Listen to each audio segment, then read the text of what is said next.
Hello students, welcome to Amar tuition classes. आज मैं आपको ये जो लॉट कंट्रोल टेक्निक हमारा चैप्टर चल रहा है उसका लास्ट सम करवा रहा हूँ। इसके बाद ये चैप्टर हमारा पूरा हो जाएगा। और लास्ट सम भी क्या, मैं इलस्ट्रेशन करवा रहा हूँ आपको, इलस्ट्रेशन 18। ये न्यू एडिशन के बुक में है, हो सकता है आपके बुक में ना भी हो, सो आप क्वेश्चन यहाँ से देख लीजिए, या ऐसे सेम और क्वेश्चंस आपके बुक में होंगे ना। आपको यहाँ पर 2 प्लान्स दिए होंगे और क्वेश्चन में पूछा होगा which of the following 2 plan is better with respect to producers risk. दोनों में से कौन सा प्लान बेटर है, हमें ये कैलकुलेट करना है। सो प्लान नंबर 1 1000 10 1, ये 1000 नहीं है, यहाँ पर मिस्टेक है, ये 1000 की जगह 100 है। मैं फिर से बता रहा हूँ, ये जो 1000 है वो 1000 नहीं है, 1000 की जगह 100 है, ये मिस्टेक है बुक में। 100 10 1 and p dash 0.04 and 1000 10 2 p dash 0.04। now 100 10 1 का मतलब होता है कि 100 का लॉट साइज है, 10 का सैंपल लिया है, C 1 हो सकता है, मीन्स डिफेक्टिव 0 या 1 होंगे। एंड प्लान 2 1000 का लॉट साइज है, 10 का सैंपल लिया है एंड डिफेक्टिव मैक्सिमम 2 होंगे, means 0 1 2। Now for plan number 1 n 100, देखो आ गया है ना, capital N 100, small n 10, C1। C1 का मतलब होता है कि D is equals to 0 and 1 and P dash 0.04। अब जब भी अप टू 200 हो तो हाइपर ज्योमेट्रिक यूज़ करना होता है, और यहाँ पर देखिए हाइपर ज्योमेट्रिक ही यूज़ किया है इन्होंने। N P dash 4 n minus N P dash 96। Hypergeometric का फॉर्मूला अप्लाई किया है, 4C0 96C10 divide by 100C10 plus, अब D की वैल्यू 0 और 1 है तो 4C1 96C9 100C10। अब हाइपर ज्योमेट्रिक का इन्होंने जो मेथड अप्लाई किया है, तो यहाँ पर जो इनका आंसर आया है, हमने पूरे सम में px लिखा है और ये pa लिख रहे हैं, डजंट मीन वैल्यूज वही होगी, मीनिंग सेम है। सो आंसर आया 0.9512। ठीक है। सो प्रोड्यूसर्स रिस्क क्या होगा, producers risk is equals to alpha 1 minus probability pa या px लिख सकते हो आप, यह आया 0.0488, ये है प्रोड्यूसर्स रिस्क। अब ये यहाँ तक हमारा प्लान 1 पूरा हो गया, ये हमने प्लान 1 यहाँ से स्टार्ट किया, आंसर 1 यहाँ पूरा हुआ। Now for planning 2, for plan 2, अब 2 में तो 1000 दिया हुआ है और 1000 दिया हुआ है, इसका मतलब ये पॉइजन डिस्ट्रीब्यूशन होगा। सो यहाँ पर अगर 1000 है और पॉइजन डिस्ट्रीब्यूशन करेंगे, सो n 1000 स्मॉल n 100, इन्होंने स्मॉल n 100 लिया है यहाँ पर, तो ये यहाँ पर फिर से मिस्टेक होगी, प्लान 2 में 100 आएगा। C2 का मतलब होगा कि D is equals to, defective क्या होंगे 0 1 and 2, defective 0 1 2।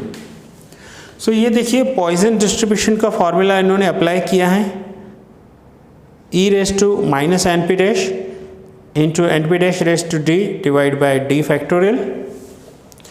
And Poisson distribution का फॉर्मूला अप्लाई करके जो इनका आंसर आया है दैट इज 0.2379।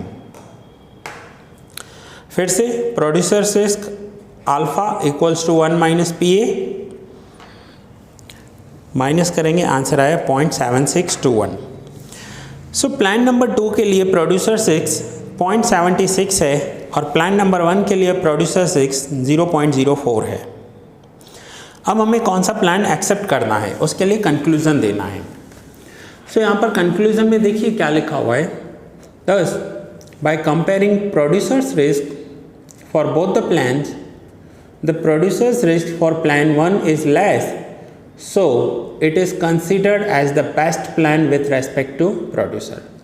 जिसमें रिस्क कम होगा वो प्रोड्यूसर के लिए बेस्ट प्लान होगा। So that's it. ये लेक्चर यहाँ पर ही पूरा हुआ, आपका ये चैप्टर भी पूरा हुआ। कुछ मैं इलस्ट्रेशंस आपको होमवर्क में दे रहा हूँ करने के लिए, जैसे आपका और प्रैक्टिस हो सकता है ये इलस्ट्रेशंस आपके बुक में आगे पीछे दिए हुए हों। यह है इलस्ट्रेशन नंबर 221। यह 121 हाइपर ज्योमेट्रिक है। इलस्ट्रेशन नंबर 3 पॉइजन डिस्ट्रीब्यूशन है।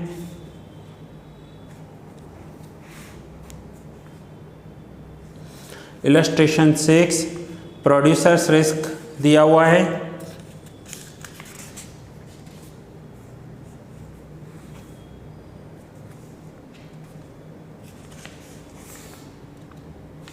इलस्ट्रेशन नंबर 8 मोस्ट इम्पॉर्टेंट ओसी कर्व, ज़्यादातर एग्ज़ाम में आता है।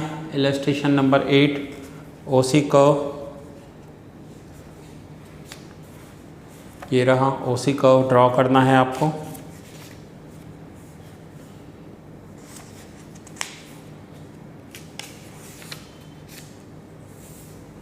इलस्ट्रेशन नंबर 10 ओसी कर्व में से आपको producers risk and consumers risk calculate करनी है। अगर कोई इलस्ट्रेशन आपको नहीं मिल रहा है तो आप यहाँ से उसका इमेज ले लेना।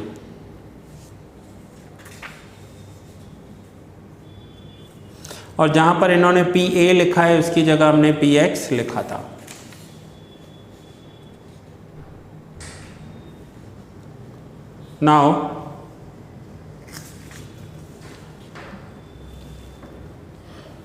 Now the most important last ASN, ATI and AOQ curve. So ये रहा इलस्ट्रेशन नंबर 13 ASN कर्व, ये क्वेश्चन है। ये यहाँ पर आपको ASN कर्व है, ये AOQ कर्व है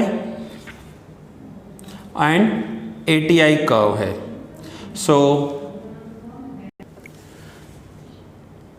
सो ये जो है ASN, AOQ and ATI curve, ये सबसे मोस्ट इम्पॉर्टेंट होगा आपका इलस्ट्रेशन नंबर 13, जिसमें तीनों कर्व कैसे बनाने हैं वो दिया हुआ है। हमने ऑलरेडी कवर किया है इसको। एंड द लास्ट जो मैंने आपको प्लान बताए थे कि प्लानिंग कैसे होती है, प्लान 1 एंड प्लान 2, उसमें से कौन सा होगा, ये रहा इलस्ट्रेशन 7।